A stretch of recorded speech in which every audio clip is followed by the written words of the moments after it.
All right, I'm back, and hopefully this is the last iteration of Isaac listens to an old show and tells you about the songs a little bit at the end, which again, hopefully, isn't a complete failure of an experiment. Um, it's been fun wandering down memory lane and actually discussing what I thought about the songs and which ones I like and don't like, what parts I like and don't like. It's illuminating, I guess. Anyway, let's see what's next.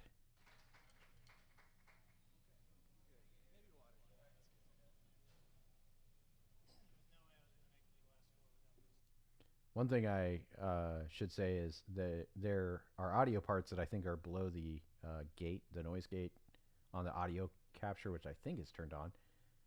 Anyway, the audio capture is obviously a little bit quieter than I'm hearing, which means there's some background banter and stuff that isn't picked up by the mics. Stuff like that you don't think, um, like that terrible joke that was in the last video about the Last Supper. Um, that I think it was Matt that told it, or maybe it was Zach. I had trouble pegging the voice, which is weird. I should know both their voices very well. Anyway, it sounded like a Matt joke, but it sounded like Zach said it, which is weird. I think it was Matt. Anyway, uh, sometimes people remember to talk in the microphone, sometimes they don't. Um, that's even me singing. You'll hear every once in a while my mic control isn't great. You have to, you can't, do this while you're recording, or else your voice sounds weird. And it's even worse on the I don't know. I don't remember what the main microphone is that everybody uses in clubs. It's like a Shure 57 or something, like maybe a 58. Anyway, there's some cheap. It's not cheap. It's $100 microphone that pretty much, excuse me, every club has, and it's very much directional. This one is a little bit lenient. This is a very good microphone for, uh, and it costs a couple hundred extra dollars, and it's worth it. Anyway, the little outtakes that were happening during the show, and even not having video is a big kind of bummer. Having the video for shows is fun. It definitely helps me get back into that frame of mind a little bit better than just having the audio. So, all right, let's see what's next.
Yeah, so it is three more songs because that song is like a minute and 20 seconds long. That song is funny in that it's kind of a nice guy type song. Nice guy without a tooth whistle in there. Um, it's basically about a girl dating somebody that isn't me, but she should be dating me, which is obviously super cringy. It's not quite as bad as some other nice guy stuff because at least I take responsibility for not being the type of guy that she would date. Like it's not completely blaming it on the other guy, but there a lot of times when I worked at, or a lot of the time when I worked at PetSmart, when I wrote a lot of these songs, there were cute girls that were dating seeming dickheads, and they would complain about their boyfriends to me, which don't do that. I don't want to know that. You know. Well, okay, so that's not completely fair. I didn't mind it in most cases. it was totally fine because I didn't have big crushes on every girl that I worked with. But the ones that I did, obviously, that's gonna lead to me having kind of shitty thoughts. And anyway, the end of that song is ambiguous as far as whether or not it's from the girl's point of view or my point of view. Uh, Thinking that the guy would be better off if he was dead in a car crash, which is again a theme in my songs. The lyrics to that song are brutal enough, and uh, it starts pretty harsh with sometimes I feel like I'm wasting my time hating people that I hardly even know. That's a weird line, and then the end of it's just full of profanity. So I actually like the lyrics to that song. Again, they have nice guy vibes, which isn't ideal, but it was. It's actually one of my favorite songs that I wrote. It's short, it's real punchy and fast. Um, it gets to the point quickly. Zach had some trouble with the drums there. Again, we're playing everything pretty fast, and also I think this must have been on like the downturn of the band where nobody really cared that much anymore. Because I know we were tighter than this in other shows, even the one that's in the background there. Uh, we played better, but I'm pretty sure that the fish the Big Fish Pub show that I'm listening to now came after this other one. I think either that or this was right at the beginning of when Matt joined the band, and Zach's still relatively new to the drums. It's one way or the other. This just isn't. It isn't the best show recording that we have. The one that's in the background here is, which is from 2008, 12 years ago. So this one I'm guessing is from 10 years ago, maybe 11. Anyway, I think it's newer, and I think we were not caring that much that we were still in a band and just kind of didn't care if we were sloppy. So let's see what's next. Thank you, Virginia. Thank you. Hi. How's it going, Kyle? All right. Okay. This next song is a song everybody knows it, or by the end they know it. We should get some guest vocalists. Yeah. You want to sing? If anyone's drunk, come up here and yell. You don't even have to be drunk, anyways. Yeah. If anyone's not drunk, you can come up here and yell too. Sober drunk, maybe? Anyone? Yeah. All right,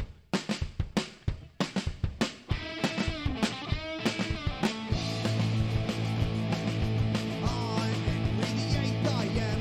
Henry the Eighth, I am, I am. I got married to the widow next door. She'd been married 7 times before, and everyone was an Henry. She wanted to have a Willie or a Sam. I'm a right-old man named Henry. Henry the Eighth, I am. Second verse, same as the verse. I'm Henry the Eighth, I am. Henry the Eighth, I am, I am. I got married to the widow next door. She'd been married 7 times before, and everyone was an Henry. She wanted to have a Willie or a Sam. I'm a right-old man named Henry. Henry the Eighth, I am. Third verse, really fucking fast. I'm the eighth I am, and the eighth I am, I am. I got married to the widow next door. She'd been married 7 times more, and everyone was an Henry. She wanted to have a Willie or a Sam. I'm a right-old man named Henry. Henry the eighth I am. Eight, and I want Henry. Henry the eighth I am, I am. Henry the eighth I am.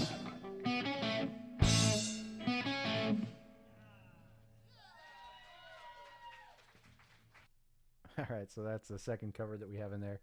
Herman's Hermits, a very old song. It was fun to cover old songs and have them and play them faster. We did Earth Angel for a while. That was kind of amusing. I should do that more often, like punk. It's what Me First and the Gimme Gimmes does, but way worse. like I don't know how. I'm not a professional musician. I never got super good at guitar. But that one, the first part of it obviously is a pretty straightforward cover just with distortion. And that song is fun. Everybody knows it. So I think Zach recommended that song. Another song that Zach recommended was Bonnie Tyler's I Need a Hero, which I couldn't figure out how to cover that punk in a punk way at all. So that never came to fruition. Or Total Eclipse of the Heart is the one that everybody knows from Bonnie Tyler. I think that's her name. Anyway, both of those songs, no, I couldn't figure out how to do a punk cover of. But Total Eclipse of the Heart, Me First and the Gimme Gimmes could totally do. I would think. Maybe they have. Anyway, let's see what's next.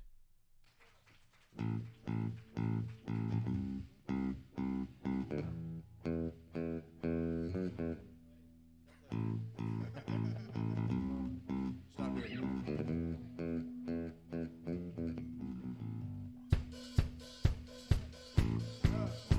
Don't do this.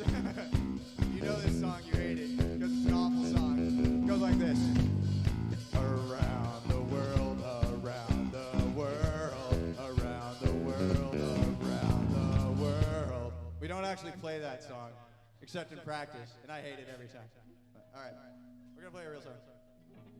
Oh yeah, we've only got a couple more. We're Magic Murder Bag, by the way. So, thanks for putting up with us. All right.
All right, so that's actually one song that I didn't write. I didn't write the guitar for it anyway.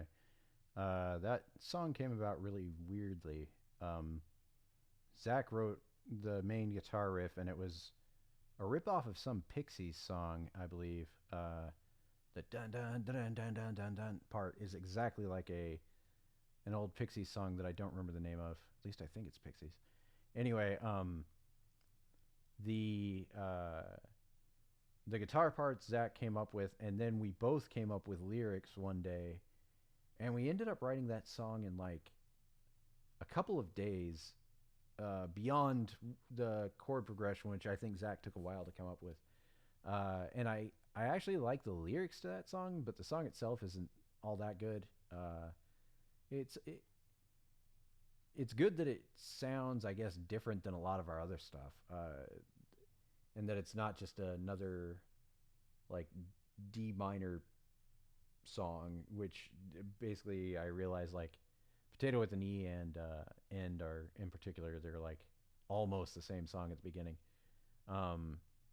That song stretched my vocal range a little bit, and because I think it's a good example of what happens if you write the entire song is you get sick of, or I get sick of writing it by the time that it comes to the lyrics, and I just want to get it done. With that one, it was still relatively fresh in my head when I wrote the lyrics, and I like the lyrics to that song. They're okay. Anyway, the song is, I said that I don't like it that much, but it's good. I liked it. It's just different than the rest of our stuff. Anyway, that's a kind of a weird song in that it's the only one that I didn't write that isn't a cover.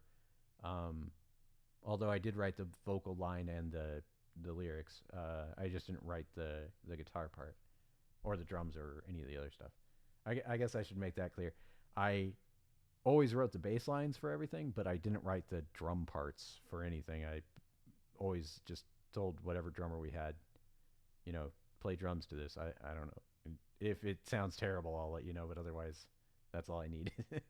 So, all right. I think this is the last song. Let's see. And I like I said, I think it's Trick Bitch. Let's see. All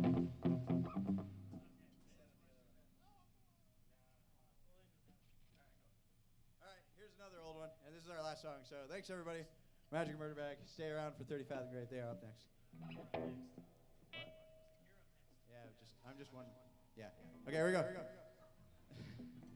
Watch me falling. Oh, yeah. That's right, everyone's supposed to come in on this one. Here we go again. 1, 2, 3, 4. Watch me falling. It's in my head again. Waiting patiently for all this numbness to end. And when you show no signs of letting me win, I still wish we never met. It's not my fault. It's something in the way that you walk, the way you move your arms, the way that you carry yourself as you walk quickly away from me. I'm in the dark. Nothing I do seems to get rid of you. The way your eyes look through me, you have to know that it's deadly among some place. Tell me what I'm supposed to do. I feel so lost without you. Watch me falling. It's in my head again. Waiting patiently for all this numbness to end. And when you show no sign of letting me win, I still wish we never met. This is the end, and I know that I need to be stronger than this, but why does it even matter anymore? There's no one here left to impress.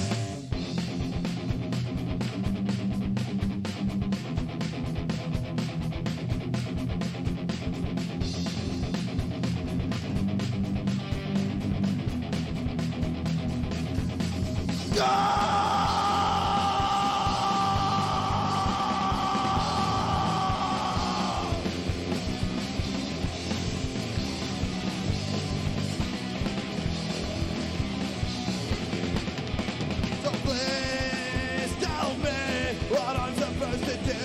I feel so lost without you. Watch me falling. It's in my head again. Waiting patiently for all this numbness to end. And when you show no signs of letting me win, I still wish we never met.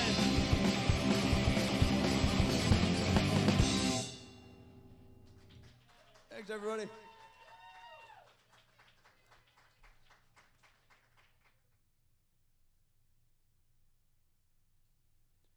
So that's a long ass set. It was 41 minutes, which usually we played 30 minutes. I guess that's not that long, but then maybe that's the reason we had some of the old songs in there. Anyway, I think that last song is called Trick Bitch, which is a terrible name for it. The lyrics are not good. They're not as bad as some of the other stupid love song type lyrics that I've had. And the guitar in it, actually, I just figured out again. So I had listened to pieces of this before, and I listened to that last song, and I was like, man, this song is good.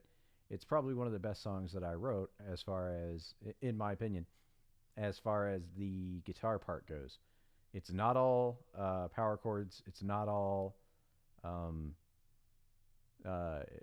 third, whatever those are called, power chords playing the third instead of the fifth, which almost all of my other songs are.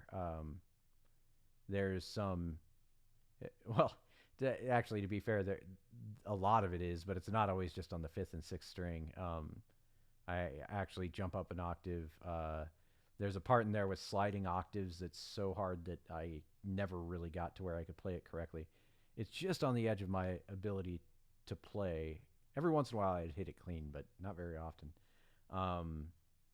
And then it's got a good scream part in it again. That song in particular, that Go, I remember a lot of times almost passing out while singing that, which is a cathartic thing to do, to scream until you almost collapse. But that breakdown bridge part is cool. It's got a little key change in the chorus, which I think I stole from a song called Mallory, which is named after my first girlfriend, which is funny. Anyway, I don't know exactly what the key change is, but I think I do the same key change in both. Uh, so yeah, it to me that's like one of our best songs, just musically. I threw all the little gimmicks that I knew into that particular song, other than some picked arpeggios, which are in the others. Anyway, that's the whole set. That's also how I knew that I played with 30 Fathom Grave after this. Is we or I announce it. I remember booking that show and being like, I'll just play with both bands tonight, which uh, I was losing my voice earlier in the set, and I don't sing in 30 Fathom Grave, so that's fine. But playing guitar for an hour and a half live, or probably closer to 2 hours, guessing how. No, it was probably an hour and a half for 30 Fathom Grave. Was exhausting, I know. I think I made a mistake in one of the songs with 30 Fathom Grave. It was a Nine Inch Nails cover. I don't remember what the song was. I don't remember the name of the song anyway.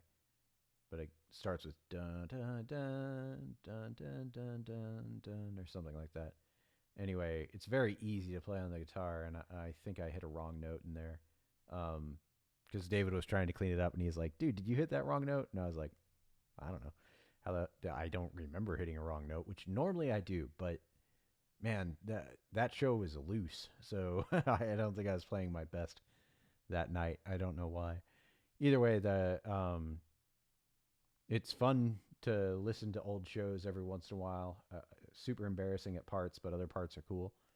The main reason I did that today is I didn't really know what I was going to do today, and part of me was like, oh, I should probably finish Potato with an E, and then another part of me was like, oh yeah, I have that recording with Trick Bitch in it. I should rename that song and maybe change some of the lyrics, and then record that again because it's probably the best guitar wise song I've written, in that it's pretty interesting as far as the chord progressions and stuff go. But then I thought, well, I don't have that recording up anywhere. Should I just throw that up on SoundCloud? So anyway, hopefully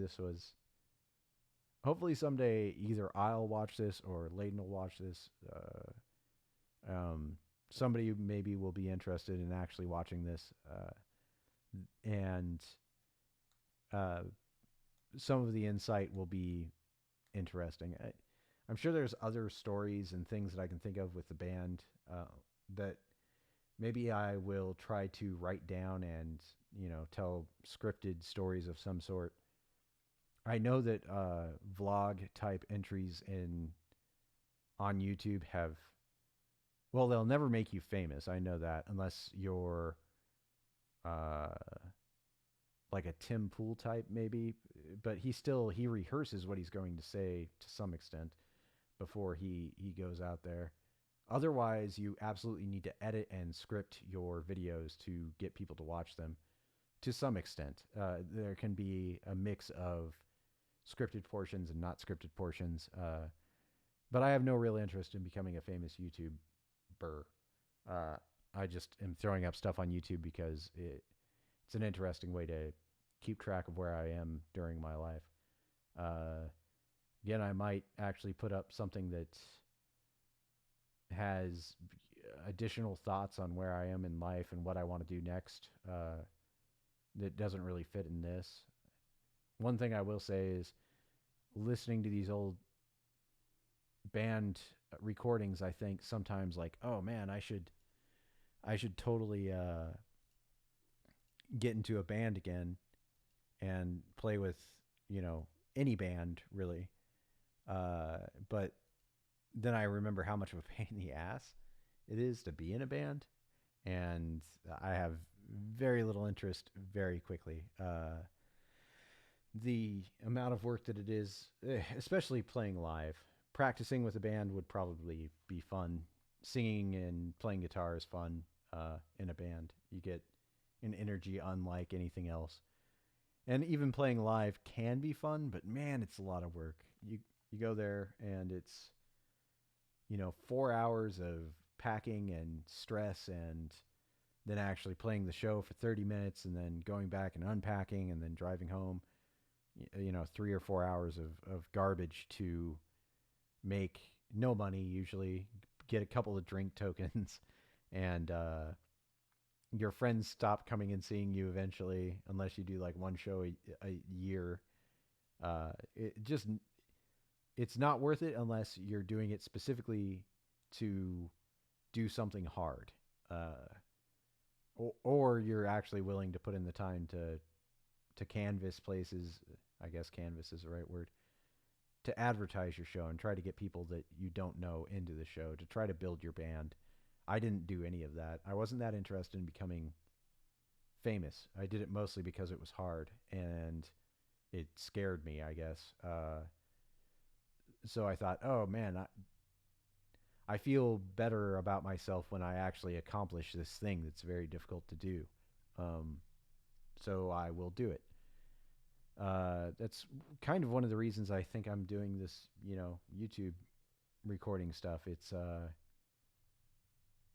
not super comfortable for me to record myself. I don't really know what I'm doing, obviously, but it's out of my comfort zone and it's something to do.